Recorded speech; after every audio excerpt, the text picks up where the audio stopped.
لا تبيع ولا تشتري ولا تتآمر، وهمها الأول وبوصلتها الأولى والأخيرة هي هذا الوطن، هذا الأردن. الأخ سليمان نحسبه بإذن الله تعالى ممن قدم وسيقدم لهذا الوطن. وأنا أعاهد الله ثم أعاهدكم أننا سنعامل الأخ سليمان عبد الرحيم الخلايلة كمرشح في الدائرة الثانية كما لو كان محمد عواد. وربما يسمع هو بهذا الكلام لأول مرة. سيعامل الأخ سليمان عبد الرحيم الخلايلة كما لو كان المرشح الأمين العام محمد عواد الزيود في الدائرة الثانية، فسليمان منا ونحن منه، وبني حسن منا ونحن منهم جميعا. أيها الإخوة، نحن مدعوون جميعا أن نستنفر هذا الشعب الأردني انتصارا للوطن. أزمات اقتصادية، أزمات اجتماعية، أزمات سياسية لن تحل إلا بتضافر جهود كل الأردنيين، وأن نقف جميعا في خندق الأردن. استلم الملف الوطني في جبهة العمل الإسلامي، تولى موقع نائب الأمين العام لجبهة العمل الإسلامي، انتخب العام الماضي أمينا عاما للجبهة إنه الأستاذ محمد عواد الزيود. مع كلمة ضيف هذا المهرجان فليتفضل على بركة الله. الله أكبر ولله الحمد.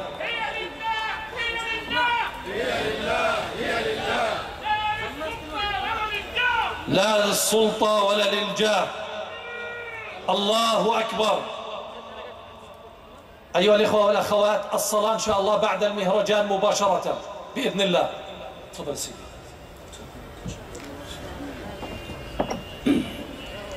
السلام عليكم ورحمة الله وبركاته.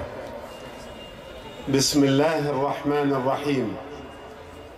الحمد لله رب العالمين، وأفضل الصلاة وأتم التسليم على المبعوث رحمة للعالمين وعلى آله وصحبه ومن سار على نهجه وطريقته إلى يوم الدين.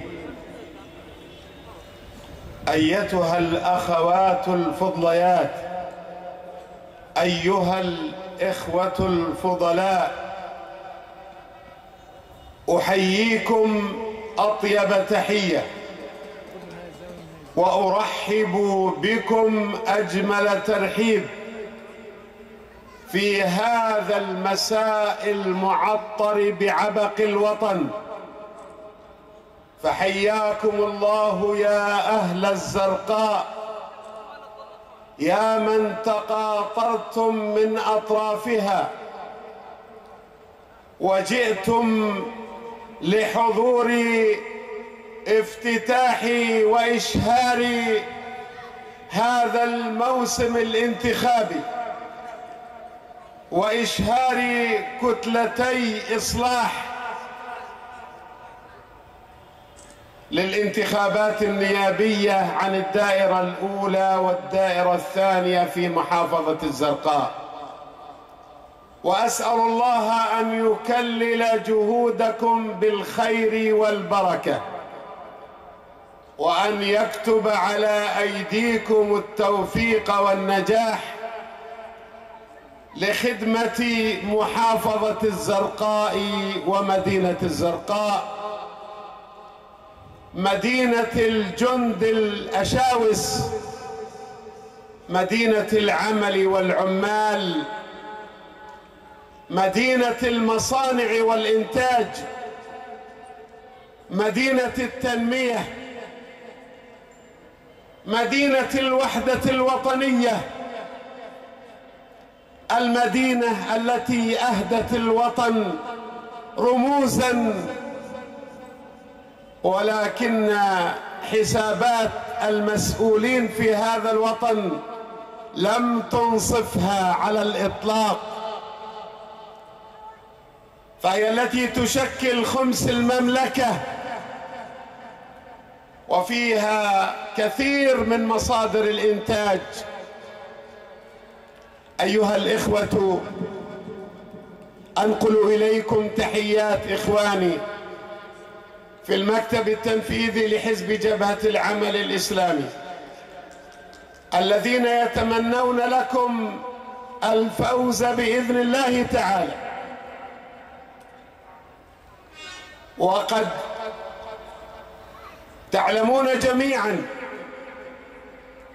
أننا في حزب جبهة العمل الإسلامي ننشد الإصلاح لهذا الوطن ونعتبره فريضة من فرائض الدين،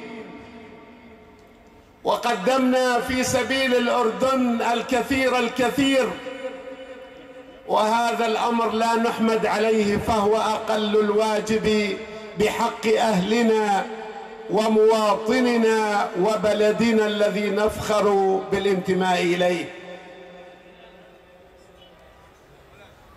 ولم نتوانى في يوم من الأيام عن تقديم النصح والمطالبة بإصلاح أوضاع البلاد والمطالبة بقانون انتخاب عصري يعيد الكرامة لمؤسسة مجلس النواب ويكون خطوة أولية على طريق الإصلاح ويخلص البلد من أزماته أو يساهم في تخليص البلد من أزماته. الأزمات السياسية والأزمات الاقتصادية والاجتماعية والتعليمية التي لا تخفى على كثير منكم، وهذا مما دعانا أن ننحاز لهذا الوطن وأن يكون قرارنا المشاركة في هذه الانتخابات بعد أن تم استفتاء الإخوة والأخوات في مواقع العمل وفي فروعنا الممتدة على ساحة الوطن، وكذلك استشارة الخيرين والمخلصين من أبناء الأردن، فكان أن أعطتنا الهيئات العامة ما نسبته 76% يوافقون على المشاركة، و80% من الشخصيات الوطنية مع مشاركة حزب جبهة العمل الإسلامي. وقد أخذنا على عاتقنا أن نختار أصحاب الخبرة والدراية والكفاية ومن لهم سبق الطول في خدمة هذا الوطن. وكان قرار مجلس شورى حزب جبهة العمل الإسلامي أن نشارك في هذه الانتخابات ومن خلال تحالف وطني كبير. نحن جزء لا يتجزأ من هذا الوطن، ومعنا شركاء كثيرون خيرون، والأردن يبنى بجميع جهود أبنائه وبناته. ولهذا ارتأينا أن ننجز هذا المشروع الوطني، مشروع التحالف الوطني للانتخابات، وأن يكون لنا شركاء في هذا التحالف من الشخصيات الوطنية ورجالات الأحزاب والسياسة وأبناء العشائر والنقابيين والسيدات الفضليات من رائدات العمل العام في هذا الوطن والشباب الخير، وأن يفرد مكان يليق بإخواننا المسيحيين وإخواننا من أبناء عشائر الشركس والشيشان، لنكون معا في مركب الوطن الفسيح وننحاز له ونقف في خندقه ندافع عن كل ذرة تراب فيه. ونحن نشارك في هذه الانتخابات ونسعى إلى أمور كثيرة وليس في مقدمتها الفوز بمقاعد برلمانية. نحن نسعى لتوحيد جهود الأردنيين في جبهة وطنية محكمة قوية تنهض بالبلاد وتدافع عنها في وجه الأخطار المحدقة، الأخطار الخارجية، وكذلك ما تعانيه البلد من أزمات أشرت إليها في معرض حديثي. ليس هدفنا فقط أن نفوز بمقاعد معينة، لكن هدفنا أن نعيد الألق والمجد والهيبة إلى مؤسسة مجلس النواب الذي فقد الهيبة، وأن يكون مجلسا لكل الأردنيين، وأن يكون مجلسا للأردن يدافع وينافع عن كل قضية وطنية، لا يسلم الأردن لجهات أجنبية كما حدث في قراراته الأخيرة التي أساءت لهذا الوطن الكريم المعطاء. نريد مجلسا يحقق النص الدستوري من أن نظام الحكم في البلاد نظاما نيابيا ملكيا وراثيا، فيكون لمجلس النواب الدور الكبير في التشريع والمراقبة والأداء المتميز ومكافحة الفساد والمحسوبية والشللية. نريد من هذه الانتخابات أن يرتفع صوتكم أيها الأراضنة، وأن يكون لكم دور مميز في صناعة القرار الوطني السياسي، وأن لا تكونوا كما مهمشا. هذا البلد فيه من الكفاءات وفيه من القدرات وفيه من الطاقات ما لا يعلمه إلا الله، وفيه من المخلصين. نحن عندما نسعى للمشاركة نسعى من أجل هذه القضايا. نريد مجلسا يحارب الفساد والمفسدين ويأخذ على يد المتلاعبين بقوت الشعب، بأرزاق الشعب، بكرامة الشعب. نريد مجلسا يحقق العدالة والتنمية بين مكونات الوطن، بين مدنه ومحافظاته. نريد مجلسا يخرج هذا البلد من أزماته الأخلاقية التي تم التآمر عليها بليل، وأنتم تتابعون ما يجري هنا وهناك من تآمر بعض الفئات على قيمنا وتراثنا وأخلاقنا ومبادئنا وثوابتنا التي ندعو إليها في حالة الإصرار والإعلان. نعم أيها الإخوة، ولهذا تشكلت في هذا التحالف الوطني أمثال هذه اللوحات الفنية الرائعة التي نهديها للوطن، فالوطن يستحق منا أن نضحي من أجله الكثير الكثير. اخترنا الكفاءات، اخترنا من الزعامات، اخترنا من أصحاب الكفاءات. فهذه القوائم العشرين التي تم إشهارها قبل يومين في مؤتمر صحفي انتشرت على مساحة هذا الوطن الحبيب، وهم من خيرة شباب وشابات ونشامة ونشميات هذا الوطن. لن يخذلوكم بإذن الله، لن يقفوا إلا في خندق الوطن. هذه الكفاءات العلمية والكفاءات المهنية والنسوية. نحن نريد للمرأة أن تأخذ دورها الحقيقي وأن تشارك في صناعة قرارات الوطن، ولا تكون كما مهمشا.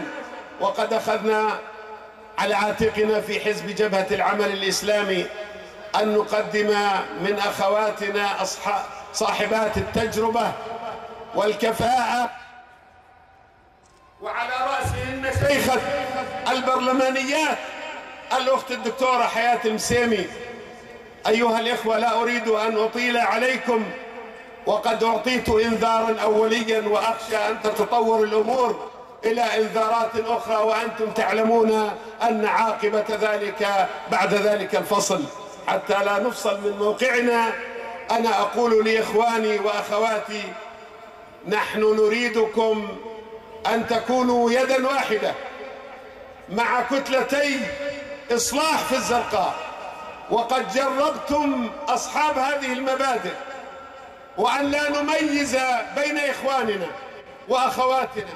وأنا وأقسم بالله العلي العظيم أنني أفضل أن نضع على رأس القائمة المرشح عن الدائرة أو عن المقعد المسيحي الأستاذ طارق، احتراما لهذا الانحياز للوطن، وتقديرا لهذا الموقف الصلب الذي أبى إلا أن يكون من خلال هذه القائمة. وفقكم الله جميعا يا أهل الزرقاء، وأسأل الله أن نجتمع مرة أخرى أضعاف أضعاف هذا العدد وأضعاف أضعاف هذه المساحات. وقد ترجمتم أقوالكم، وقد ترجمتم أعمالكم، وقد وضعتم في صناديق مرشحي التحالف أفضل ما لديكم من شهادة، وهي أصواتكم. والحمد لله رب العالمين، والسلام عليكم ورحمة الله وبركاته.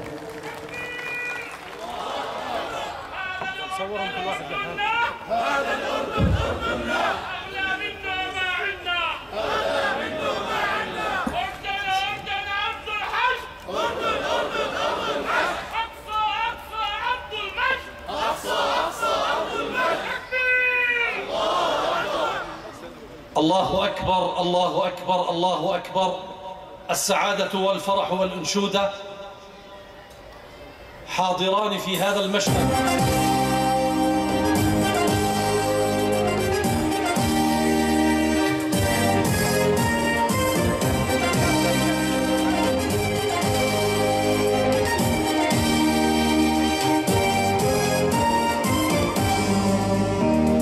تحالف قد ألف القلوب والضمير، مستيقظ قد هب للإصلاح والتغيير. تحالف قد ألف القلوب والضمير، مستيقظ قد هب للإصلاح والتغيير.